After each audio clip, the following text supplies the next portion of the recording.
Hello, I'm talking about the how to work in the Excel sheet. See here, I'm written here the serial number, day name, month name.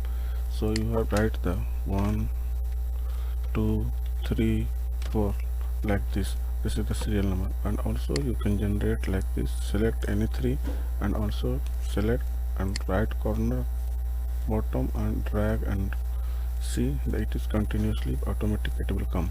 So this is the features. Also the day name, here you can write here day name Sunday, and you can drag and drop all the day continuous in a week, whole week. Okay, and continuously. Also here the month name, you can write only one name, January, January, and drag the whole month, it will appear. Okay, continuously.